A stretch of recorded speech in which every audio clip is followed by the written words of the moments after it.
1 Peter chapter 3, lesson 12, building materials of a living Jesus.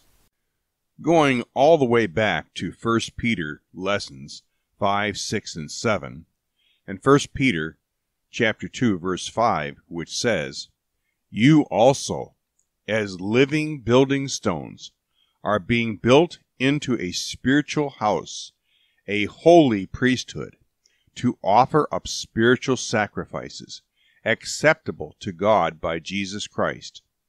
I am reluctant to leave this topic of the assembled body of Christ until we flesh it out a little more.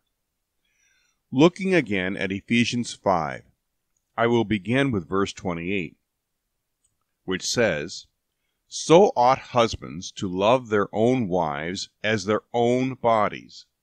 He that loves his own wife loves himself. For no one ever yet hated his own flesh, but nourishes and cherishes it, even as the Lord the assembled body.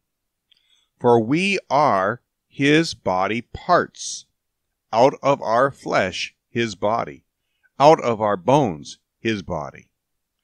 For this reason shall a man leave his father and mother, and shall be joined to his wife, and they two shall be one flesh. This is a great mystery, but I speak concerning Christ and the assembled body." Let us zero in on the words, "for we are his body parts, out of our flesh his body, and out of our bones his body."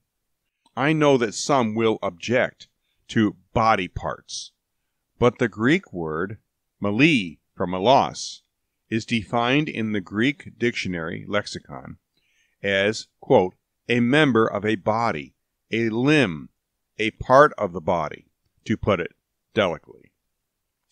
Member sounds much nicer, but body parts is more to the point for us. The order of the scriptural words following would be of flesh his and of bones his. The following illustration of Paul's about how we form an assembled body of Christ is most enlightening concerning the great mystery. 1 Peter chapter 2, verse 5 reminded us that we're being built into a spiritual house. But we'll read Ephesians 5, verse 30 again. "For we are his body parts, out of our flesh his body, and out of our bones his body."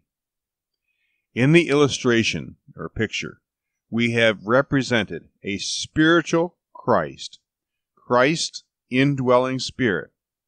To form the assembly, congregation, our bones must be assembled together in one place at a particular time.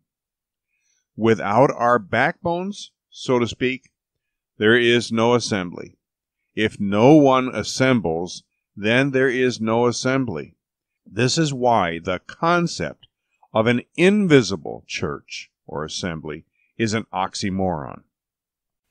We will read Ephesians 5, verse 30 again. "For we are his body parts, out of our flesh his body, out of our bones his body." However, more than just our bones are needed.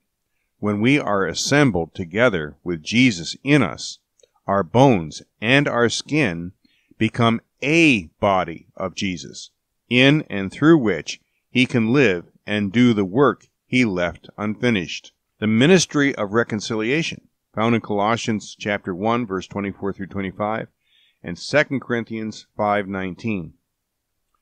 Because the Christ in assembly is fleshly and not ethereal, invisible, there are many bodies meeting in many places, and each is a real living body of Christ.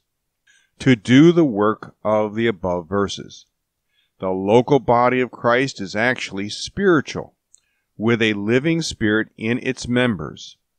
The universal invisible church may be ethereal, but no spirit lives in that nothingness.